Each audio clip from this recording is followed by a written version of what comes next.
Carol Goldberg for sponsoring this series over the next 2 months until the end of June. And it's for the neshama of her mother, Malka Sheva Bat Yitzchak. I didn't get a chance to ask you yet because I wasn't sure it was you, but I would like to hear about your mother and her connection to Tefilla because I'm sure she had one. And then we can share this. But this should really be Li'ilai Nishmata, and I think there's something very special about sponsoring a shiur on Tefilla because it's not only about the learning, but every time anyone in this room takes something that we learned and applies it to their tefillah, that will be another level of aliyah l'neshama for your mother. Okay, so we were talking. Okay, first of all, so what I gave out last time was these little Shmona Esrei booklets. I don't know if you all have them, but we will make more copies. It's really just a space for you to take notes, which is important, but it's not like you're going to miss out on sources or something like that. So I guess whoever doesn't have, take notes, and hopefully by next week we'll have it and you can copy them in. It will be a good review. Okay, so we were talking, we're focusing in on Shmona Esrei. And if you remember, last time we were talking about the first section. We talked about Tefillah in general. We talked about the first section about the Shevach, right? And we had this whole conversation. What does that mean? Why do we need to start our tefillah with praise to Hashem? Why are we trying to butter up Hashem? And we came to a conclusion that it's really for us, right? Before we even begin speaking to Hashem and laying out our request to Him, we need to remember who He is. And we need to remember, number one, we have a special familial connection to Him, right? We have zchut avot, that's the first paragraph. And because of that, there's a reason why Hashem actually wants to help us. Because if we don't remember that, we might think, maybe Hashem could help us, but who am I? Why should He help me with the things that I need? We got to the second paragraph, the Gvurot, and we talked about this idea. We reminded ourselves how great Hashem is, what power He does have, because sometimes we forget, even though we're all believing Jews, but sometimes we forget. We're stuck in a situation for so long that we start to think, there is no out. It's always going to be like this. And we need to remind ourselves, no, Hashem is all-powerful. He could do anything. He could revive the dead, so He can certainly help whatever issue we're going through, even if it's over the course of many years. And the third thing we said was the bracha of Atah Kadosh, right? It was where we recognize that Hashem is muvdal mufrad. He's separated from any other being that we can think of, and so therefore He is, to remind ourselves again that He is the only one who can help us, right? We could go to a doctor and we can, put it in our hishtadlus and our effort and try to do what we can, but ultimately, in order for our tefillah to be really strong, we have to really remember that really Hashem, He'll use those mediums, but He's the only one who can help us. And when we have all those three in place, and we're reminding ourselves, then when we get to the bakashot, which we're going to get to today, we have a different level of the way that we ask Hashem. Right? It's not just lip service. It's not like, Hashem, please help me, but I don't really believe you can, or you will, or maybe someone else can. It's no, this is my chance. Like we talked about last week, the mashal of going to this, top specialist in the world, the only one who could save my loved one, right? If I recognize I'm coming to Hashem and He is the only one, and He can and He wants to help me with whatever issue I'm going through, the way that I'm going to talk to Him, the way that I'm going to interact is going to be a different level of bakasha, of request from Hashem. Okay, so that's in a nutshell. And now we are actually up to the bakashot. This is the one page I didn't print out, so give me 1 second. Okay, so a lot of times in recent years, right, when we're davening, right, we have this kind of dialectic because on the one hand, like we have our own personal needs, which are very real, and we feel them in a very real way because they're ours, but we've been going through a lot of national problems, right? A lot of, over the course, whether it was, when I first wrote this, it was Corona, but now we have wars, and, there's so much that's going on a national level. There's like this kind of question, should I focus on the national? Should I focus on the personal, right? Because these national issues are so big, it almost seems like petty. For me to talk about my little personal needs, but what about what's going on in the world, right? So what do we focus on? How do we do that? So Rabbi Eliyahu Monk, in his book, Olam HaTefillot, he explains, if you look at the bakashot inside, and if you have it or if you have a sitter, you can just take a look at the structure of the bakashot, right? There are 13 requests that we make of Hashem. What are those requests? Are they personal or are they national? You could look inside. Or you can review them in your head. National. Which ones do you say are national? I'm just thinking.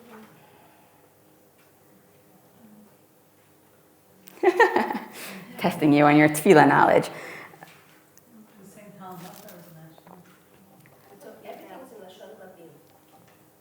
Okay, so you can, first of all, I would say whatever I'm about to say right now is not exclusive because every bracha, I think, has two levels to it, and when you look at it, a lot of them are written in Rabbim. So, but there's something about the first section, the first half of the brachot, the first 6 brachot, which talk about, right, we have atachonin, right, you give us wisdom, hashivenu, bring us back, slach lanu, forgive us. They sound more personal. Even though, again, you could say because it's in Rabbim, there's a level of, at a national level, we want forgiveness. But they seem to touch a little bit more on our personal needs. And those ones that I just mentioned, right, there are personal, what kind of needs? If I say, atachonin, give us the intellect, the wisdom, hashivenu, bring us back, slach lanu, forgive us, what kind of needs are those? What did you say? And here, personal, but what kind of personal needs are they? Those are our spiritual needs, right? And then the second half of that first half, right, we talk about look at our suffering, heal us, give us parnasa, give us sustenance, a livelihood. Those are, again, our personal needs. Again, it's not exclusive. You could for sure say, I'm going to daven for other people and I'm going to daven on a national level, but those are needs that we might feel on a personal level, right? And this second section of the first section, of the second section, in our section of bakashot, right, and we just divided the bakashot into 2 halves, right, and we said the first half is going to be personal and the second is national. In this personal section, these 3 that I just mentioned, right, if I had a board, it would probably be easier, but these 3 that I just said, re'evanyenu, rifa'enu, barech aleinu, are talking about what type of personal needs? Before we said they were spiritual, right, we want forgiveness and all those, and now we're asking for our physical needs. Okay, so that's the first half, and you start to see that there's really a structure here, right? Whereas when we get to the second half, right, you start talking about bonei Yerushalayim, building up Yerushalayim, hashiva shoftinu, bring back the judge system, etzemach David, bring back David HaMelech, right? What are those brachot? Those are all national. Right, so again, the first ones, you could say we're also going to daven for other people, but those are things that we do need on a personal level, right? We need our parnasa. We need that our family should be healthy. We need that Hashem should forgive us on a personal level, but maybe also on national. And the second ones are all national in nature. And what happens in the middle? There's one bracha that's stuck right in the middle between the personal and the national. And that bracha that's in the middle, which we'll get to later when we get up to it, but that bracha is the bracha of kibbutz galiyot, the in-gathering of the exiles. And Rav Munk says it's very beautifully structured because what do we say there? We say v'kabseinu yachad, Hashem should bring us all together. So the bracha in and of itself is talking about we want all the exiles to come back, all the people in exile to come back, and we'll talk about the bracha when we get to it more in detail. But the idea that right stuck in the middle between our personal tefillot and our national tefillot, we have this idea where we're saying, v'kabseinu yachad, bring us together, right? What do we want? We want the ability to be able to daven in such a level that we're so together that the national brachot that we're going to say at the end are just as strong as our personal ones because we're together. Right? So the same way that when I daven personally, I don't know about everybody else, when I daven personally, I have a lot, even though maybe I should be on the level where I feel the nation's pain, right? A lot of times my tefillot are much stronger on the personal level because I can feel my own pain, right? Or if it's my close family member. And we're saying, v'kabseinu yachad, bring us together to the point where when I get to the national tefillot, I'm going to feel them just as strongly as I feel my personal tefillot because I feel together, right? My circle has grown. When I think about my personal tefillot, it's not just about me, it's about my children, my husband, it's my parents, right? Another, right? It's my personal circle, right? But when I get to the point where the v'kabseinu yachad, that everybody's needs, the whole nation as a whole is part of me, so then all of my tefillot are going to be on the same level, right? And that's really the goal. When we get to the point where we can feel the same level of intensity for our first half of our tefillah, for the personal, and then the second half, the national. So then we know we're getting to a really good balance, right? And we know this balance is important, right? Because we know from Pirkei Avot, right? We say, Mili, right? If I'm not for myself, who will be for me? I can't ignore my own personal needs. I'm the one who's going to be able to stand my case before Hashem more than anyone in the world. I need to ask for my own personal request. That's really important. And we'll talk about what our requests are, but when Hashem grants our request, that gives me the ability to move forward and to be able to have a connection to Hashem, to have a relationship, to go on and to do things in this world. I need those needs taken care of. It's super important. But the second half of Pirkei Avot is, but if I'm only for myself, then what am I? Right? I need to be able to move on to the national. And so the way that Chazal structured the Shemona Esrei so beautifully and so in such an organized way is kind of showing us that there's the personal, there's the national, and there's this kind of message in the middle that let's try to move to a point where the national and the personal are on the same level. We feel them all with the same intensity. Okay, so now let's start looking at some of those bakashot, some of those requests.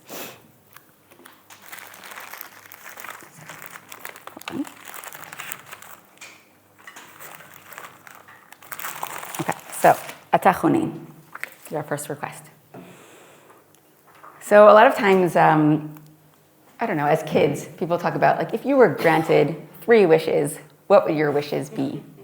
Right, and what are the usual answers? Yeah? Candy, all the candy in the world. What else? Money. I don't know if kids ever think about health, but they should. Health, right? But there's sometimes a smart kid in the room who will say, you know what?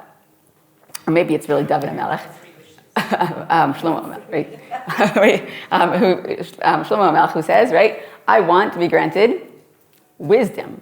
If I had the wisdom, if I could be the wisest person in the world, then I'd be wise enough to know exactly what it's best for me to choose for my last 2 wishes. Right? I don't know, 3 wishes, it's like I have a great opportunity here. I don't know what the best 3 wishes are, but if I was the wisest person in the world, then I'll know the best things to ask for the second 2 wishes, right? So we have a similar concept actually in Shemona Esrei, because our first request is atachonin la'adam da'at, right? You graciously give knowledge to man, umelamed le'enosh bina, and you teach humans understanding. Chaninu me'itcha deya bina v'haskal. Graciously, please grant from you wisdom, understanding, knowledge. Baruch atah Hashem chonin hadat. Blessed are you, Hashem, who graciously gives us knowledge. Okay, our first request is we want wisdom, we want understanding. And the question is, why? Why should that be our first request? If you don't know that there's an all-powerful Hashem who can do everything for you, then you wouldn't appreciate any of the other bakashot. It wouldn't mean anything. You wouldn't even stay there. You have to start that. You have to be at the point that you know that there's Hashem who can grant you these things.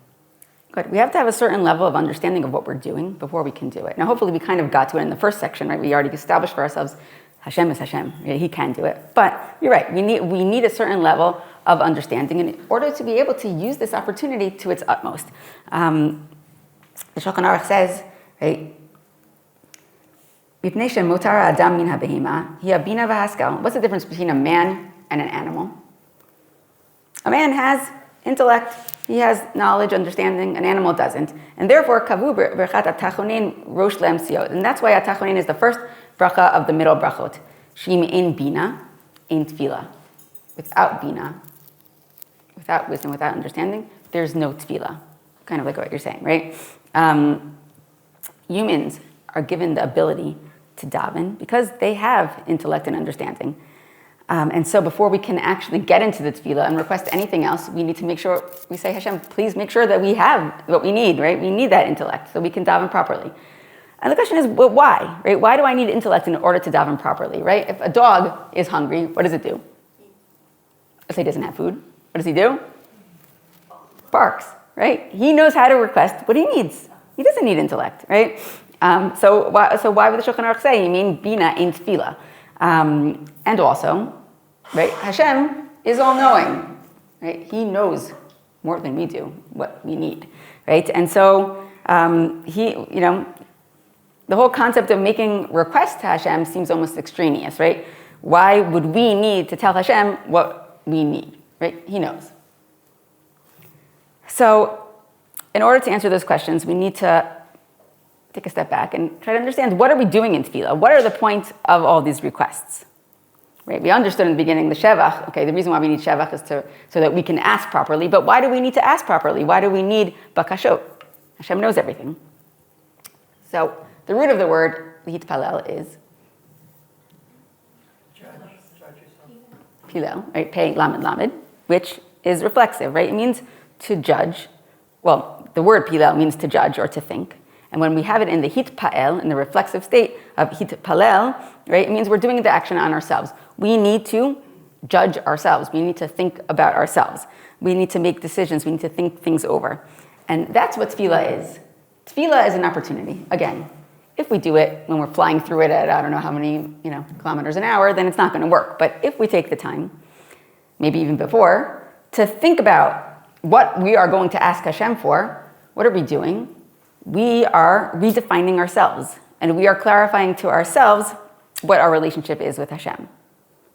Right? If we take that, if we start with that, then our requests are a little bit different, right? Because we're not just trying to tell Hashem, we need this, this, and this, here's a laundry list of what we need, right? We are trying to transform ourselves to make ourselves better understand what it is that we need and why do we need it. And that only can happen if you have intellect and understanding. A dog barks because physically he's hungry, and that's a physical reaction. He just needs food, right? He doesn't know why he needs the food. He doesn't know what the purpose of the food is.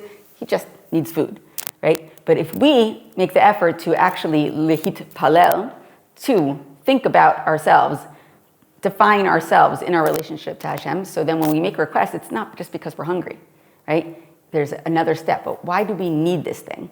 And so before we can start rattling off a list of requests, we have to ask Hashem to give us that intellect and understanding to be able to know how to go through this transformative process effectively, right? To be able to daven properly, to know what it is, what we need to request, and why we request it. And so we have to use our tefillah experience to examine why we want the things that we want, right? We have really real needs. Everyone has real needs, right? Could be a family member who's sick. It could be financial issues. It could be marital issues. Everyone has needs. That's the whole point of life, is that we have to go through our struggles, right? We all have needs. They're real needs. We're not making them up, right? And most of us don't, daven that we should have the most fancy car. Like we're davening for real things. But the question is, why do we want those things? If I just want those things because I want to have an easier life, it would be so nice if everyone was healthy and everybody was happy and everything was good, right? So that's one level, right? But if we can get it to another level and we could say, well, actually the real reason why I want to have a job, right, have my financial needs taken care of, is because I want to not have to worry about it all the time. I want to be able to move a step forward and be able to actually connect to Hashem better, have more time for Torah learning, to come to Shiurim on Tuesday morning, to be able to, do the mitzvot in a more, I'll be happy. I'll be able to be. I'm not always thinking about all the problems. I don't have enough money, and I'll be able to do my mitzvot properly. I have money to buy the things I need for the mitzvot, right? And if I can think about that with every single request I'm about to make, so then when I come to Hashem, my request is different, right? Because I'm not coming to Hashem and saying, give me a job because I want money, right? I'm coming to Hashem and saying, Hashem, we have a relationship, we have a partnership, and my role in this world is to be able to serve you, and I want to do it in the best way possible. And in order to do that, I need you to take care of my financial issues. I'm not tricking Hashem. It's real. It's really true. But sometimes I need to remind myself that, because we sometimes forget why we're asking for what we are asking. Because the reason why we're asking is for a good reason. It's not petty. Of course we need to be able to support our families, right? Of course we want everyone to be, like, these are real needs. But if I can bring myself to a step forward and do that process of lihit palel, of like transforming my relationship to Hashem and understanding what my role is in this world, then my needs are coming from a different place. And then I can come to Hashem with the chutzpah that's necessary to daven to Hashem. Right? This is what I always think about when I talk about the tefillat Chana, right? Why was Chana's tefillah effective when she asked for a child?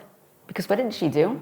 She got to a place where she understood that the reason why she wanted a child, even though there's nothing wrong with wanting a child, it's a very natural thing to want and to ask for, but she got to a place where she brought herself to understand that the real reason why she wants a child is not because everyone else has one and she wants to dress him and bring him to school and feel like she has someone is continuing her legacy, right? It's not only because of that. It's because she wants to be able to serve Hashem properly to the point where she is like the ultimate, right? She's like, I'm going to give birth. I'm going to give this child to you. I'll see him once a year. I'll have no, right? That's the ultimate, right? But I don't know if we can get to that. But it's like the example of this tefillah where she was able to transform her tefillah to understand the reason why she wanted what she wanted wasn't for her personal needs. It was for her personal relationship with Hashem. And once she was able to do that, she was able, and the Midrash goes to town over there talking about the way that she talked to Hashem. It sounds so chutzpahdik, right? She's like, Hashem, you need to do this for me. You gave me these breasts in order to nurse. I need to be able to use them. How everyone else, you can't spare one child. She talks to them in such a way that you're almost like, that's a little bit chutzpahdik, but why can she do that? And why was it effective? Because she really, really got herself to a point where she understood that what she needed was for Hashem. We're in this together. I'm not asking for me. I'm asking for you or for us, right? And then her tefillah is different. So in order to daven that way, then we understand we need to have the bina, right? Because we could daven for our needs the same way that a dog can bark for his food. But if we want to get to the second level where we're able to actually really internalize why we need those things and kind of reestablish for ourselves who we are, where we're going, so then our tefillah is a different tefillah. So that's why we need to start with this request for atachonin ladam dat, because as the Shulchan Aruch says, in bina, in tefillah, without that intellect, without that process, that ability to go through that process, it's not really tefillah. I wouldn't say we shouldn't do it. It's still good, but it's not like the real tefillah. And so that's why every day we start off and we ask Hashem, give us that deya, that bina, that haskel necessary in order to daven properly. So that's atachonin. Okay, now. We're going to move on to the next one. Next is Hashivinu, right? Yes, okay, my notes got a little scattered here. Hashivinu, avinu l'toratecha. Okay, so I personally have the worst sense of direction in the entire world. Like literally, yesterday I was at parent-teacher conferences and I went to go, there's 3 different buildings and I had to figure out where my daughter's teacher was, and I finally found it asking people, and then my husband, who had been parking, called me, asked me where to go. I said to him, go to the building that's the most on your right. It was the building on the left. I have like some kind of, I don't know, reverse something. Whatever direction I think, that's not even directions, that's just like, I don't know, but it's like always the opposite. I can't get anywhere. And so before the days of the GPS, I really couldn't get anywhere. Like I would write down all my directions and I'd try to get there, and I usually couldn't follow it properly, and at some point I would mess up, and then I was stuck. Right? I really had no idea how to get back on track. And then I remember going to the store and buying our first GPS, and my entire life changed. I just started a job where I had to actually be all over the country. Like every day I was like in a different school. I was going all over the country. There was no way. I got the job and I said to my husband, how am I going to drive to these places? There's no way. So there's this new thing called the GPS. I mean, it probably wasn't that new yet, but whatever. I went out, I bought my first GPS and changed my life, right? All of a sudden, I was like this degree of independence. I could get everywhere, right? But the best part of it was redirecting, right? If I made a wrong turn, which I still would do, right? It would just put me right back on track, right? There was no, my worst fear of driving was always when I make one wrong turn, I'm done. And here, right, I can make mistakes and then I could correct them, right? I have this digital support system which was able to get me back on track. And that I can continue on and get to my destination. And that was amazing. And the bracha of Hashivenu is our spiritual GPS. We say, Hashivenu avinu l'toratecha, our Father, bring us back to your Torah. V'karvenu makinu l'avodatecha, and our King, bring us closer to your service. V'achzirenu b'tshuva shlima lefanecha, return us in complete tshuva before you. Baruch atah Hashem harotzeh b'tshuva, blessed are you Hashem, who wants tshuva. Okay, this bracha is our second request after atachonin, and we're asking Hashem to be spiritually redirected.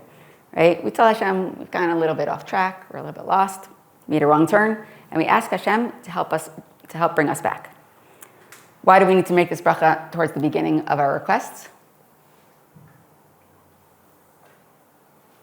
Because we want to make sure that our requests are what?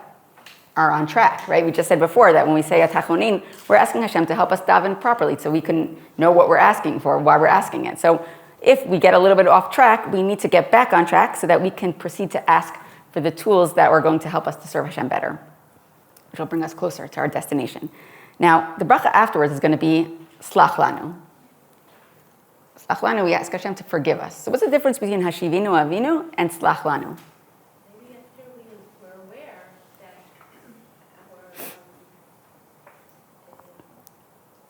our motives weren't actually so pure, that so we want to ask forgiveness. You're saying hashivinu avinu is more about what's going on inside, our motives, where we are, our relationship to Hashem. If we realize it, we know what we have to ask forgiveness for. Slach lanu is our specific sins, right? So, right, hashivinu avinu is like it's the beginning of the tshuva process. We're asking Hashem to bring us back to a state where we are closer to Hashem, where we feel His presence in our lives, right? And we're ready to really serve Him in a wholehearted kind of way, right? Learning His Torah, doing His mitzvot. And once we've gotten to that level where Hashem, bring us back to us remembering front and center, Hashem, that's my goal, I'm trying to serve you. Now I'm redirected in my overall goal. So now I can go on to slach lanu and ask for forgiveness for specific sins. So we're going to look at the words inside. Again, if you have it in your booklet, you can look there. If you have a sitter, you can look. We say, Hashivenu avinu toratecha. Right? We begin the bracha by saying, bring us back. And Rav Eliyahu Lopian comments that the word return implies that what? We left. We were once there. We were there in the past. Right? We all started our lives in a state of spiritual purity. Right? And we can be confident that we can get back there because we started there. Right? If we were never there, then we'll say, okay, it's like a lofty goal, but I'm not getting there. We were once there. The Gra on Sefer Yonah has this beautiful mashal where he talks about who was Yonah, what was his mission. The mission is, so it's a mashal to a neshama who goes down into the world. But he talks there about that before a person is brought into the world, right, he spends his time in Shemaim, standing directly before Hashem, right? We all know the famous midrash where we were learning, and then Hashem pressed over here, and that's why we have those lines. We were there. We were in Shemaim, talking directly to Hashem, learning with Hashem, connected to Hashem, right there, front and center. And so, just like we always say, the reason why we know we have the potential to learn Torah is because we once learned it. The reason why we know we have the potential to be able to serve Hashem in this very real, direct, one-on-one kind of relationship is because we had it once, right? We also had that in Shemaim. And the word avinu, right, hashivinu avinu, our Father, bring us back, is written only twice in all of Shmona Esrei. Once over here, hashivinu avinu, and then in the next paragraph in slach lanu avinu ki chatanu, we also call Hashem our Father. Why do we specifically talk about Hashem as our Father in these two requests?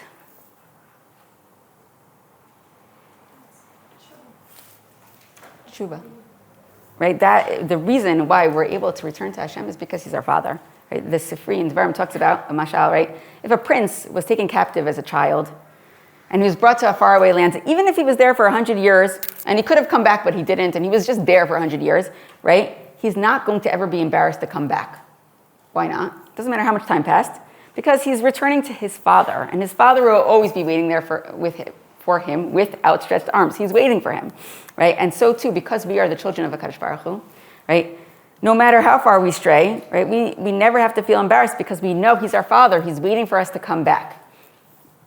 So specifically in these two requests where we're talking about Hashem, bring us back, forgive us, we talk to Him as our Father. We go on and we say, V'karvenu makinu la'avodatecha. Hashem, as a king, right? Before we said as a father, right? We bring us back. Now we say, our king, bring us close to your service, to your avodah. What does that mean? Right? In the first stage, we ask Hashem, Hashivenu avinu l'toratecha. Bring us back to a Torah way of life and way of thinking. Our thoughts should be centered around Torah and Hashem. And now we go a step further and we say, Hashem, bring us closer to your service, to your avodah. Right? It's not only about our thoughts and the way that we think and our relationship with Hashem. It's about what we do. Right? It's about our avodat Hashem, our mitzvot. Right? And so we want to feel close to the mitzvot. We want to be excited and inspired to do the mitzvot. And so there we refer to Hashem as king. Why? Because who gives us commandments? Right? That's Hashem's role as a king. And so we're asking Hashem, right? Firstly, that we're going to be, we're going to come back to this Torah understanding of the world, to this relationship with Hashem. And secondly, bring us close to your service. We want our mitzvot to be done in a way that we're excited and we're passionate about mitzvot, that we want to do your commandments. Help us there. And bring us back to a complete tshuva before you. And the Rambam in Hilchot Tshuva writes about the concept of tshuva, and he says, it's really remarkable. Right? Think about a person, when he sins, he starts out completely separated, divided, separate from Hashem. And once he does tshuva, he immediately becomes, his words are mudbak v'shchina. He becomes stuck to the shchina, to Hashem's presence. And that's what it means when we say we want Hashem to help us return to complete tshuva, lifanecha, to be before you. Despite how far we've strayed, we have this ability, which is really unbelievable if you think about it, to get back to the status of lifanecha, right? To be before you. We have that ability. No matter where we were, we can come back to this point where we are lifanecha. We are right in front of you. We're mudbak b'shchina. We're stuck to you. We're here. We have this relationship that is never inaccessible, no matter where we're coming from. And finally, we say, Baruch Ata Hashem harotzeh b'tshuva. Right? The fact that tshuva exists at all is an amazing chesed. It's really unbelievable, because if you think about anytime somebody commits a crime and they go into court and they say, I'm so sorry, I didn't mean it, I'm going to try to do better. They don't get, maybe there could be some slight, I don't know what, but like they're going to still get their punishment. And we come to Hashem and we say, we're really sorry, we please forgive us. He grants us full tshuva shlema. It's an amazing thing. But not only that, harotzeh b'tshuva. Hashem actually wants our tshuva. It's not like, okay, fine, if you're coming already and you're asking for forgiveness, I'll forgive you. But like, really, you don't deserve it, right? No, Hashem is waiting there. He's waiting for us to do tshuva. But what's interesting about this conclusion is usually we end off Baruch Ata Hashem. For example, tell me the other ones. I don't have the rest of it in front of me. Achonei nadat, or Rofei. Yes, right? And here we ask Hashem, right? We say to Hashem, Baruch Ata Hashem harotzeh b'tshuva. Right? You're not on the other case we say, you're the one who heals us. You're the one who forgives us. Here we say, you're the one who wants our tshuva. We don't say you're the one who grants us tshuva. Because why? Because this is a very specific case where we can ask Hashem for all the help in the world, but in the end of the day, if we don't take action, it's not going to happen. He wants our tshuva. He's waiting for us to tshuva, and he's going to forgive us. But we need to actually take the first step in the process and to do the tshuva. We need to take that initiative. So right, he could want it as much as he wants, but if we don't take that step, right, he can't do it alone. And so in this bracha, we're really focusing on who we want to become, where we want to get to, how we want our relationship to Hashem to be, and it's really our daily GPS opportunity to redirect ourselves, and then Hashem will help us to get to our destination.